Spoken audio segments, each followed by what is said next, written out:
Hi, this is Kevin. I'm making an aquaponics video. I started aquaponics about a year ago on the internet, did about 4 or 5 months of research, and then I decided I really wanted to pursue it. And so I decided to build a greenhouse with the help of my friend Russ. And here it is. A little bit about the greenhouse. The windows, I got a donation from Carl. Thanks, Carl. And thanks, Russ, for helping out with the knowledge and know-how to build this, I think, beautiful structure. Let's walk in.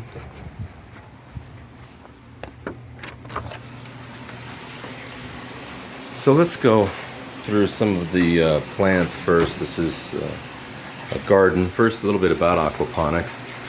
Aquaponics is where the fish waste and what they exhale in the water, if it isn't filtered, it will eventually kill the fish. They'll choke on their own waste. So you always have to filter a fish tank, and you always have to filter any type of fish environment.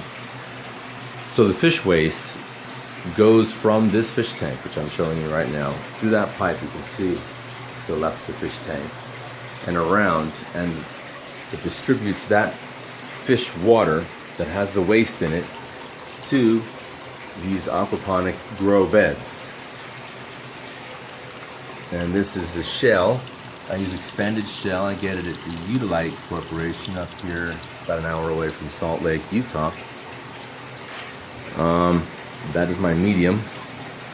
I really like it. It's lighter than gravel. Anyway, here we're looking at squash. Nice pieces of squash right here. And then my wife planted these leeks. She planted all this, in fact.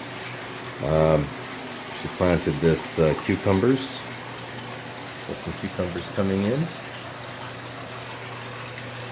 And then we have the tomatoes, which are just huge. By the way, these tomatoes are the same tomatoes as these tomatoes. Same tomatoes. So these tomatoes started in soil next to these guys, same time. And that's what happened to them in the aquaponics system, and this is what happens in that same soil, but then that's not really a fair comparison, but it does show you the incredible growth. And we do have tomatoes growing right there, right there, and a bunch of places all around. Actually, they're starting to really come in. It's middle of May right now, and here we go along the other side, and we got leeks. And my wife planted some peppers here. Now we talked a little bit about the grow beds themselves and the expanded shell. Well, what aquaponics is it takes water and circulates it in a circle. And it circulates the same water. And how it does that is it starts out in a sump where there's a pump in here. Here's the pump. I pump water from this sump, which is half buried in the ground, usually an IBC, 3/4 of an IBC, and it comes up into this pipe, and at about 1,200 gallons an hour, it rushes into this fish tank. Now, obviously, with that many gallons an hour, it's going to overflow real fast, and it does. It overflows into this pipe, and this pipe then carries the overflowed water into these grow beds. Here's the water coming out, and I use these nets because sometimes the fish waste just clogs my grow bed. I try and recycle the fish waste by when I clean these, I clean them in water, and then I take that water and put it on the plants outside because they love it. So here is the supply line supplying over here. Again, I use this just for splash. Doesn't really, just sits there really. I have to clean. I'm cleaning the net right now here, so I don't have one. Same with here. So what happens is this water comes in here. It overflows this bed of gravel, and the water overflows into a drain. And here's the drain. there's a pipe that I put up there, and the water overflows into this pipe and down into this drainage system where the beds connect to the drains,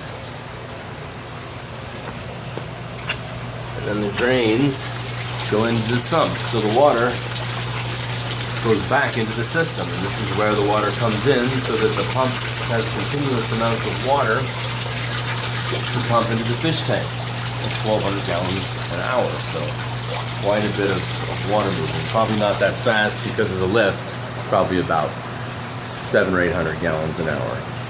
But that's actually pretty good, turning over a fish tank 2 to 3 times an hour. It's good for the plants.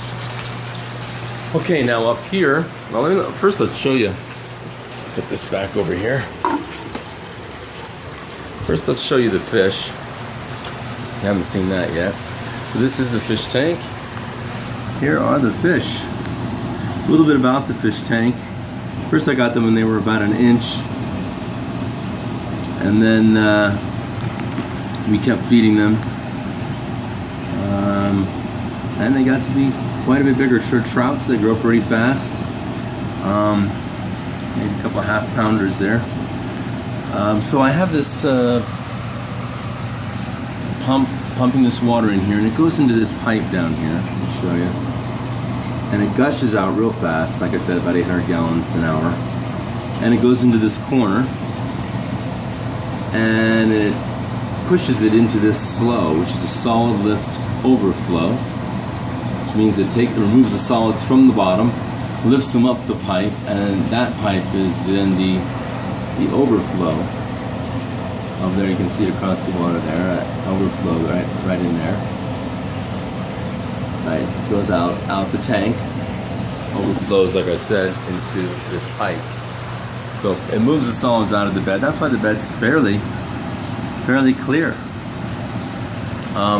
The fish, unfortunately, are agitated because it's very hot. I have to keep this on here at all times. I even put a towel to block all light. Any light will create algae. That's why I have to put this back, fix this, make sure there's no algae. I get algae problems here real fast. We also installed a backup system, a power inverter and a battery. That gives about 7 hours of power in case of power failure. This is coming from the house. This is heat, our furnace, or our air conditioner, depending obviously when we turn them on. And so right now I have the air conditioning going straight under the fish tank to try and get some more coolness to the fish. The fish are trout, rainbow trout, and they don't like it over 75 degrees, which it is definitely that right now. The water's about 72 right now.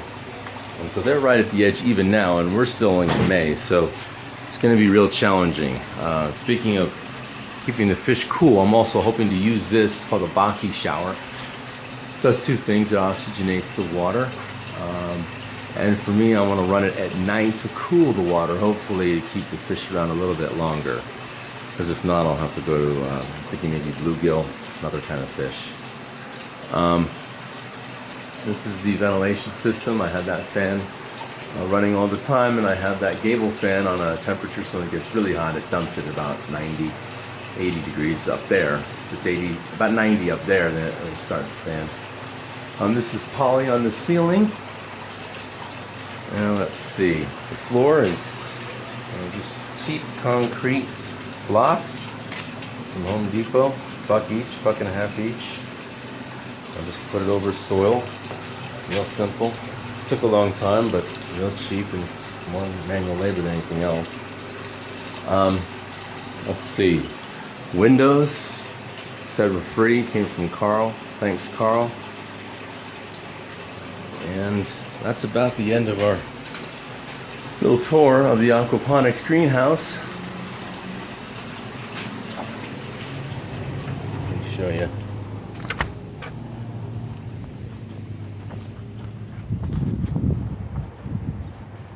I want to eventually put a gutter out there along the top and capture rainwater in a barrel. I have the barrels over here stored. There are the barrels I'm going to use for the rainwater. So lots of projects. And again, like I said, the Baki shower, that's not done yet. I have to finish that. But lots of projects. I'm probably going to also have to throw some aluminate over the top before June, July, I'm thinking. Otherwise it will cook everything in the greenhouse, and it will be very difficult for the plants to survive that kind of torch. This is Utah, it's a desert, so we have extremes of heat and cold. It was quite challenging in the winter to keep it heated. I used a little tiny heater, tiny little space heater, and plus the heat that was coming out from the house, and I tried to seal it up pretty good. And so that's how we got these started around February, March. We got a little jump on the season here with this. Hope to have them go year round if I can keep the temperatures stable. Well, that's about it. Signing off on the greenhouse.